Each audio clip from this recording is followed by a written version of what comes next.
ভোর 6:30। ফ্যাক্টরির গেটের সামনে তখনই ভিড় জমে গেছে। হালকা কুয়াশায় যেসব মুখ দেখা যায় তাদের বেশিরভাগের চোখেই ঘুমহীন রাতের ছাপ। সেখানে দাঁড়িয়ে আছে মেহজাবিনও, এক হাতে ব্যাগ আরেক হাতে জয়নিং লেটার। গেটের ভেতর ঢুকতেই তাকে থামালো মোটা শরীরের এক সিকিউরিটি গার্ড রুক্ষ গলায় বলল, কোথায় যাচ্ছেন? কারোর সাথে কথা বলছেন? মেহজাবিন মাথা নাড়ল, মুখে কিছু বলল না। গার্মেন্টসের ভেতর ঢুকতেই পুরো পরিবেশটা যেন তাকে চেপে ধরল। ঘাম, সেলাই মেশিনের শব্দ, তীব্র তাড়াহুড়ো।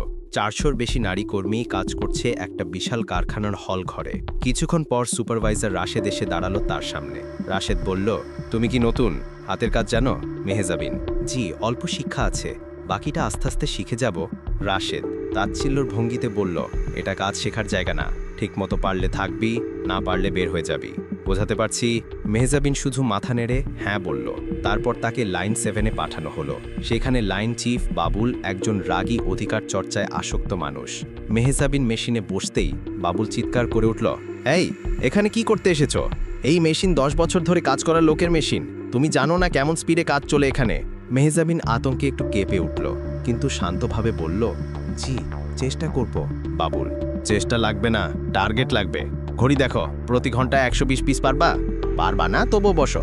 চারপাশে থাকা কর্মীরা মুখ নিচু করে সব শুনছিল, কেউ কিছু বলছিল না। কারো চোখে সহানুভূতি, কিন্তু প্রতিবাদের সাহস নেই। প্রথমবার সুচ ধরা হাতে ঠান্ডা অনুভূতি। মেশিন চালাতে গিয়ে সুচ আঙুল ছুঁয়ে গেল, রক্ত বের হলো। হা করে তাকিয়ে থাকা অন্য মেয়েরা ফিসফিস করে বলল, নতুনরা সবসময় এমন হয়। বাবুল সামনে এসে গজগজ করে বলল, কাজ করতে আসছো নাকি খুন হতে? মেহজাবিন চুপচাপ আঙ্গুল চেপে রইল। পাশেই থাকা অন্য এক বৃদ্ধা কর্মী কানে কানে বলল, মা, মন খারাপ কইরো না, এই বাবুল অনেক খারাপ, কিন্তু আমরা কিচ্ছু কইতে পারি না। মেহজাবিন হাসার চেষ্টা করল, কিন্তু ভেতরে ভেতরে সে কেঁদে উঠছিল। এটাই কি অবস্থা? এসবই কি তারা সহ্য করে প্রতিদিন? আজ সে প্রথমবার জানল তার বাবার গড়া গার্মেন্টসে মর্যাদা, সম্মান, মানুষত্ব কিছুই নেই। গার্মেন্টসে দ্বিতীয় দিন মানেই প্রথম দিনের ভয়, অপমান, ক্লান্তি সব মাথায় নিয়ে আবার কাজ শুরু করা। মেহজাবিনের জন্যও দিনটা এর ব্যতিক্রম ছিল না। সকাল 8টার আগেই এসে বসে পড়ল তার লাইন 7-এর কোনায়। বাবুলের চোখে আজ একটু বেশি রাগ, কারণ আজ টার্গেট আরও বেশি।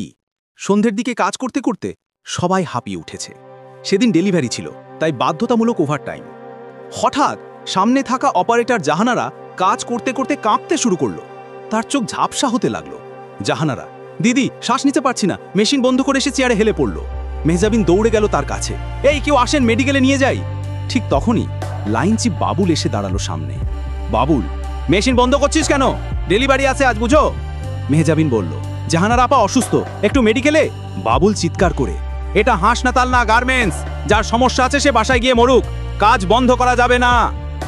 কথাটা এমনভাবে বলল যেন একজন মানুষ নয়, একটা যন্ত্র নষ্ট হয়ে গেছে। জাহানারা কাঁদতে লাগলো। মেহজাবিনের বুকের ভেতর আগুন জ্বলে উঠল, কিন্তু সে নিজেকে থামিয়ে বলল, ওকে একটু পানি দেন, আমি ধরে রাখছি। বাবুল আরও ক্ষেপে উঠে বলল, তুমি কে? তুমি নতুন, বাড়াবাড়ি করো না এখানে। তারপর একটা এমন কথা বলল যা শুনে মেহজাবিনের হাত কেঁপে উঠল, তোমরা গরিবগুলো এমনই, কাজ করতে আসো না, ড্রামা দেখাও। সেই মুহূর্তে মেহজাবিন আর চুপ থাকতে পারল না। মেহজাবিন শান্ত কিন্তু শক্ত গলায়, ড্রামা না মানুষ, কেউ অসুস্থ হলে সাহায্য করা উচিত, কাজের চেয়ে জীবন বড়। হল একদম চুপ হয়ে গেল। সবাই তাকিয়েছিল, নতুন মেয়েটা সাহস পেল কিভাবে? বাবুল দাঁতে দাঁত চেপে বলল, সাহস বাড়ছে দেখছি, আগে কাজ শেখো, পরে বড় কথা বলো। কিন্তু ঠিক তখনই গার্ড শামীম ছুটে এলো। শামীম, বাইরে অ্যাম্বুলেন্স আছে, ওই মেয়েটা স্বামী এসেছে, দ্রুত নিতে বলছে। মেহজাবিন স্বস্তির নিঃশ্বাস ফেলল। জাহানারাকে ধীরে ধীরে বাইরে নিয়ে গেল।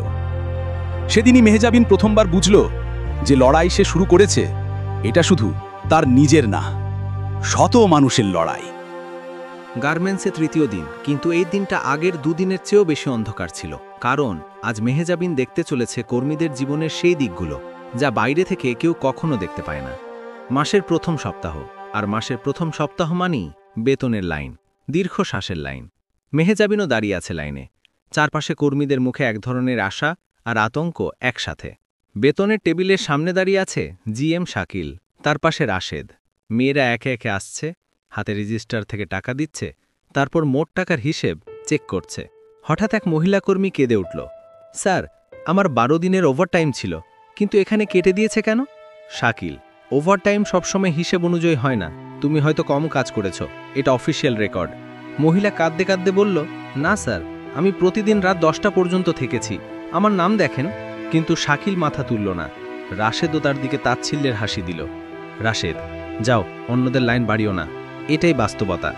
যারা কষ্ট করে কাজ করে তাদের কথা শোনে না কেউ। মেহেজাবিন এসে সেই মহিলার পাশে দাঁড়ালো। মেহেজাবিন, আপা, এভাবে কাঁদবেন না, সব ঠিক হবে। মহিলা চোখ মুছতে মুছতে বলল, এটা প্রথমবার না বোন, প্রতি মাসে এমন হয়, কিন্তু চাকরি যাবে এই ভয়ে কিছু বলতে পারি না। মেহেজাবিনের বুকটা মোচড় দিয়ে উঠল। তার মনে হলো এরা কেউই প্রকৃত বেতন পায় না, কেউই ন্যায্যতা পায় না। সে মনে মনে আবার বলল, সত্য জানতে এসেছি, তাই সব দেখতে হবে। লাঞ্চ ব্রেকে সবাই খাবার নিতে গেল। সেই সময় এক তরুণী কর্মী রোকেয়া চেয়ারে বসে হঠাৎ কেঁদে উঠল। তার পেটের কাছে হাত রাখা, স্পষ্ট বোঝা যাচ্ছে সে 6 মাসের গর্ভবতী। মেহেজাবিন এগিয়ে গিয়ে বলল, আপা, কি হয়েছে? রোকেয়া চোখে পানি নিয়ে বলল, মাতৃত্বকালীন ছুটির জন্য দরখাস্ত করেছি, কিন্তু বাবুল স্যার বলছে আমাকে আর চাকরিতে রাখবে না। মেহেজাবিন, কেন? রোকেয়া কাঁদতে কাঁদতে বলল, সে বলে গর্ভবতী কর্মী মানে অতিরিক্ত দায়িত্ব, অতিরিক্ত ঝামেলা, তাই সে আমাকে আগেই বের করে দিতে চায়। ঠিক তখনই বাবুল এসে গলা উঁচু করে বলল, এই, লাঞ্চ টাইমে নাটক করো না, গর্ভবতী হইলে বাসায় থাকো, ফ্যাক্টরিতে তোদের বাচ্চা সামলানোর সময় নেই। এক মুহূর্তে নীরবতা। তারপর মেহেজাবিন দাঁড়িয়ে গেল সবার সামনে। মেহেজাবিন শান্ত কিন্তু ধারালো গলায়, মাতৃত্বকালীন ছুটি আইনে বাধ্যতামূলক, জানেন তো? বাবুল হা করে তাকালো। বাবুল, তুই আইন শিখাবি? তুই নতুনদের মতো থাকবি? এটা তোর বিষয় না। মেহেজাবিন বলল, আমার বিষয় না হলেও মানুষ হিসেবে তো সত্যি কথা বলতে পারি। হলের সব কর্মী তাকিয়েছিল, এমন সাহস কেউ দেখেনি আগে।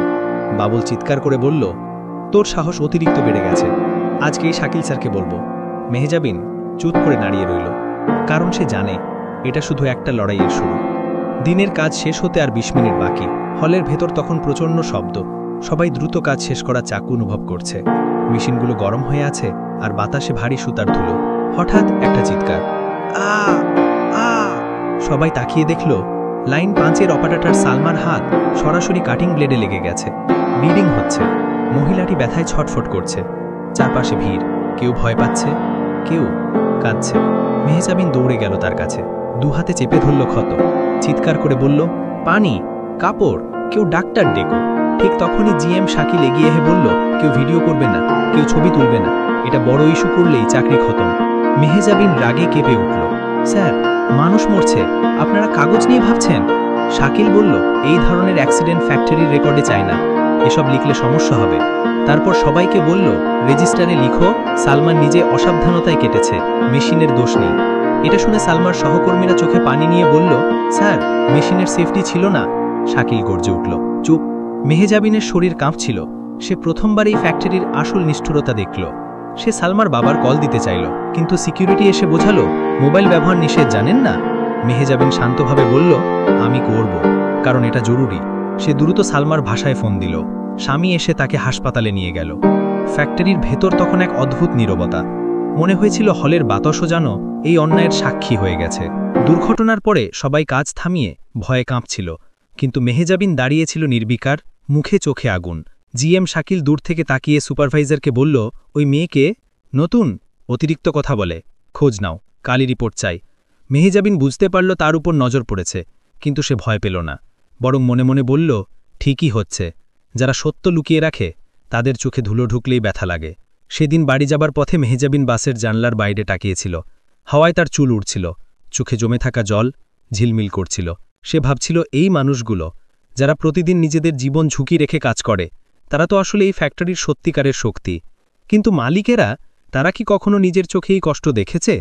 মেহেজাবিন জানত এই প্রশ্নের জবাব একদিন তাকেই দিতে হবে, কারণ সে শুধু কর্মী না, এই ফ্যাক্টরির ভবিষ্যৎ মালিক। সন্ধ্যায় হঠাৎ গার্মেন্টসের গেটে 3টি গাড়ি এসে থামল। নেমে এলেন চেয়ারের বর্তমান সদস্যরা, HR টিম এবং এক প্রবীণ কর্মকর্তা যাকে সবাই ভয় পায়। সব কর্মী থমকে দাঁড়াল। তাদের মাঝখান দিয়ে হাঁটতে হাঁটতে এগিয়ে এলেন মেহেজাবিন, কিন্তু এইবার আর সাধারণ পোশাকে নয়, তিনি ছিলেন ফরমাল শাড়িতে। পরিচয় কার্ডে লেখা ম্যানেজিং ডাইরেক্টর মেহেজাবিন রহমান। সবাই হতবাক। রাশেদ তো দাঁড়াতেই পারছিল না। এক মুহূর্তে পুরো হল ঘর নিস্তব্ধ। মেহেজাবিন মাইক হাতে নিয়ে বলল, আমি মেহজাবিন রহমান, এই গার্মেন্টসের মালিক। আমি 2 দিন ধরে আপনাদের মাঝে কাজ করেছি। আপনাদের কান্না, অপমান, কষ্ট সব নিজের চোখে দেখেছি এবং শুনেছি। সব অন্যায়ের সাক্ষী হয়েছি। আমার বাবাই গার্মেন্টস বানিয়েছিলেন মানুষের উপকার করার জন্য, কিন্তু আজ এখানে মানুষকে মানুষ মনে করা হয় না। তার কণ্ঠ ভেঙে গেল, চোখে পানি এসে বলল, যে কর্মীরা জীবন দিয়ে কাজ করে তাদের সাথে অসম্মান নয়, সম্মান দেখাতে হবে। তদন্ত টিম টেবিলে সমস্ত প্রমাণ সাজায়। বেতন কেটে গোপন কমিশন, ওভারটাইমের অর্থ চুরি, শ্রমিকদের প্রতি অবমাননা ও হুমকি, মহিলাদের প্রতি অশোভন আচরণ, সবকিছু একের পর এক তুলে ধরা হয়। তারপর মেহজাবিন রাশেদের দিকে ফিরে বলল, তুমি কর্মীদের গালি দিয়েছ, নারী শ্রমিককে অপমান করেছ, ওভারটাইমে টাকা লুটে খেয়েছ। তোমাকে চিরতরে বরখাস্ত করা হলো এবং তোমার বিরুদ্ধে মামলা করা হবে। মাসুদ কাপা গলায়, ম্যাডাম ভুল হয়েছে, ক্ষমা করে দিন। মেহজাবিন শান্তভাবে বলে, তুমি যেটাকে ভুল বলছো, আমার শ্রমিকদের কাছে সেটা ছিল জাহান্নাম। লাইনচিপ বাবুল বলে, ম্যাডাম আমি বাচ্চাগুলোর ভবিষ্যৎ নিয়ে চিন্তায় ছিলাম, ভুল করে ফেলেছি। মেহজাবিন সামনে এসে বলে, তোমার বাচ্চার ভবিষ্যৎ নিয়ে চিন্তা ছিল, আর এখানে যারা কাজ করত তাদের কি বাচ্চা নেই? চুপ, এক ফোঁটা শব্দ নেই। আজ পর্যন্ত কেউ ভাবেনি জিএম সাহেবেরও বিচার হবে, কারণ তিনি তো সব চুরি দুর্নীতির ছাতা ছিলেন। মেহজাবিন উঠলেন, জিএম সাহেব, আপনার জানার পরও কর্মীদের ওপর নির্যাতন হয়েছে। আপনি অভিযোগ ঢেকেছেন, অসৎ লোকদের রক্ষা করেছেন, সুতরাং আপনাকে সরাসরি অপারেশন হেড থেকে বরখাস্ত করা হলো। হলের মধ্যে নিস্তব্ধতা। এমন বড় পদে থাকা মানুষকে আজ সরিয়ে দেওয়া শ্রমিকদের মধ্যে নতুন আশা এনে দিল। জেম মুখ নিচু করে দাঁড়িয়ে রইল, তার ক্ষমতার দম্ভ আজ ভেঙে চুরমার। ফ্লোরের মাঝখানে দাঁড়িয়ে মেহজাবিন বলে, আজ থেকে তোমরা কেউ একা নও, এই গার্মেন্টস তোমাদের ঘর। আমি তোমাদের মালিক নই, আমি তোমাদের বোন, মা, সহযোদ্ধা। হাজার মানুষ একসাথে তালি দেয়, কারোর চোখে আনন্দের অশ্রু আর কারোর মুখে স্বস্তির হাসি। জীবনে ক্ষমতা পাওয়ার বড় কথা নয়, ক্ষমতার সঠিক ব্যবহার এটাই মানুষকে মহান করে। মেহজাবিনের মতো মালিক খুব কম জন্মায়, যারা ছদ্মবেশে নেমে আসে, নিজ চোখে মানুষের কষ্ট দেখে এবং সেই কষ্টকে নিজের শক্তি বানায়। মেহজাবিন ফ্লোরে দাঁড়িয়ে বলেন, আজ থেকেই ফ্যাক্টরি হবে একটা পরিবার, কারণ পরিবারের মতোই আমরা একে অন্যকে আগলে রাখব। তার কথায় সবার চোখে জল চলে আসে। এ জল হয়তো আনন্দের, হয়তো অজানা স্বস্তির। বন্ধুরা, এই গল্প শুধু এক নারীর নয়, এটা আমাদের সমাজের গল্প, যেখানে অন্যায়কে চেনা হয়, থামানো হয়, আর ন্যায়ের পাশে দাঁড়ানোই হয় সত্যিকারের শক্তি। আপনি যদি মনে করেন মানুষের প্রতি শ্রদ্ধা জরুরি, ভালোবাসা জরুরি, তাহলে এই ভিডিওটি লাইক ও শেয়ার করুন। এমন আরও আবেগঘন ও জীবন বদলে দেওয়া গল্প পেতে সামু চ্যানেল সাবস্ক্রাইব করে পাশে থাকুন। দেখা হবে পরের ভিডিওতে। সে পর্যন্ত ভালো থাকুন, সুস্থ থাকুন।